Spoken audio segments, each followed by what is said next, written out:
Yun mga boss, mga paps, so meron tayong gagawing samurai dito. So itong motor na to, dumayo pa ito sa atin sa Sapang-Palay, San Jose del Monte, Bulacan. So galing Pililla yan, taga Pililla may-ari niyan. Yan si Paps may-ari.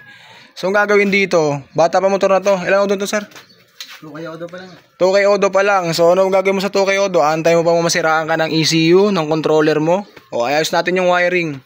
Yan, nubaran na namin. Ayos natin yung wiring niyan hanggang dito sa ilalim, papunta dyan sa ECU, pati dito sa mga sensor. Sabay, total nandito na siya. CVT cleaning na natin. Sa throttle body, bawal pa natin galawin yan. Hindi pa yan for PMS. Yan, so yan. Okay na yan. So update ko kayo mga boss, mga paps kapag nabalot na natin to. Tulad yun, nakikita nyo naman yan. Ayan, nakaangat.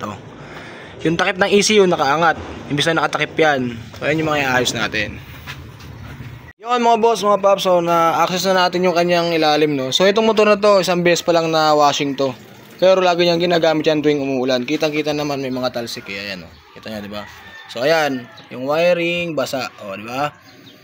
Magdo 2,000 odo pa lang yan. Yung sinasabi ko, kung ayaw nyo masiraan kayo ng mga wiring nyo, ECU nyo, yung pagtaas ng minor, ng walang dahilan, check na natin lahat yan dito. Ayusin natin yung balot ng mga wiring nyo.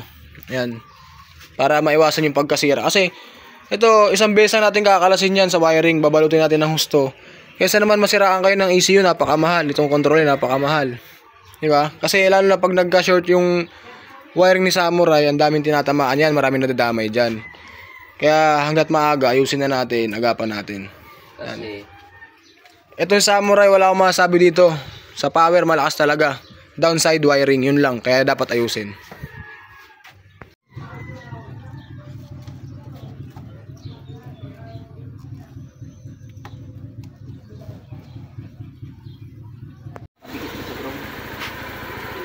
Kasi ano yung mga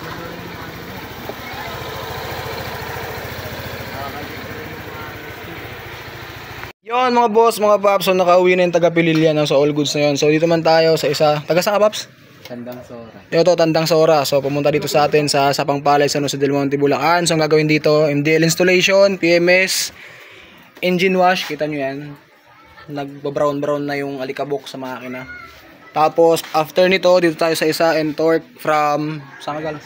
Payatas, Quezon City, dumayo rin. So ang problema nito, nagkakaroon siya ng check engine na CPS problem. So pag CPS problem sa mga air cooled, ano yun, nawawalan ng supply sa kuryente, parang error 12 sa mga Yamaha, Aerox, ganun, NMAX. So crankshaft position sensor ang problema niyan, so ayusin natin yan, then recta PMS na natin yan. So yun lang, so update ko kayo mga boss, mga paps kapag all goods na itong mga to.